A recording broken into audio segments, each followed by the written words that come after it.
OneHourSmartHome.com here, and today we're going to talk a little bit about setting up your Sonos Beam with surround sound using either Sonos Ones or Sonos Play Ones. So I've got a Beam in front of me hooked up to my TV. We've done some unboxing videos on that. We've done some reviews on that. And then I've got now a Sonos Play One over here and another Sonos Play One behind me, and right in front of me is the Beam. So in this setup, you can get surround sound with your TV. And what we've got is Alexa built in the front on the Beam, and we've got just the normal Play Ones. There's no reason to go with the Ones as their surround sound setup since you've already got Alexa on the Beam. It would just be redundant, and you're gonna hear everything. The speaker on this is very loud, and the microphone's very good on the Beam. You can actually hear pretty much everything when you give a command to Alexa.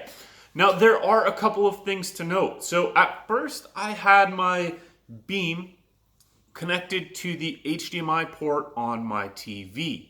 Well, that will output surround sound, but it won't output Dolby Digital surround sound. So in order to get Dolby Digital surround sound, I actually had to connect it down to my cable box. And the reason is there are some TVs that don't output Dolby Digital through the HDMI input. So they get a sound source from your cable box, it goes to the TV, and then when it goes through the TV, it actually gets stepped down to something easier for the TV to process and go out the HDMI cord. Now that is not the case with every TV. Sony TVs actually are going to export full sound quality all the way through the TV and to your HDMI ports. But for my particular TV, and this is something other people have experienced, you couldn't get Dolby Digital through the HDMI input. So I actually connected the sound bar down to the cable box, and I got a lot better sound quality. So that wasn't a problem at all. But something you should know if you are trying to set up a Sonos system with your soundbar. Now, you can still get really good surround sound without the Dolby Digital. It's just not quite as good. So if you want to just do the easy connection where you connect your Sonos Beam directly to the HDMI port on your TV, you're still going to get good surround sound. I can hear the sound on the two back speakers here, and it works great. It's just not quite as good. When I had it set up on Dolby Digital, there was I was watching a movie with gunshots in it, and it literally sounded like gunshots were flying across the room behind me.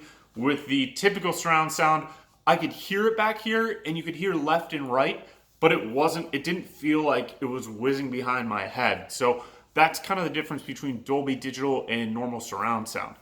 I would definitely recommend this setup as a home theater setup in terms of surround sound. Very easy. I also like it that I can stream music very easily, and that Alexa is built into the Beam.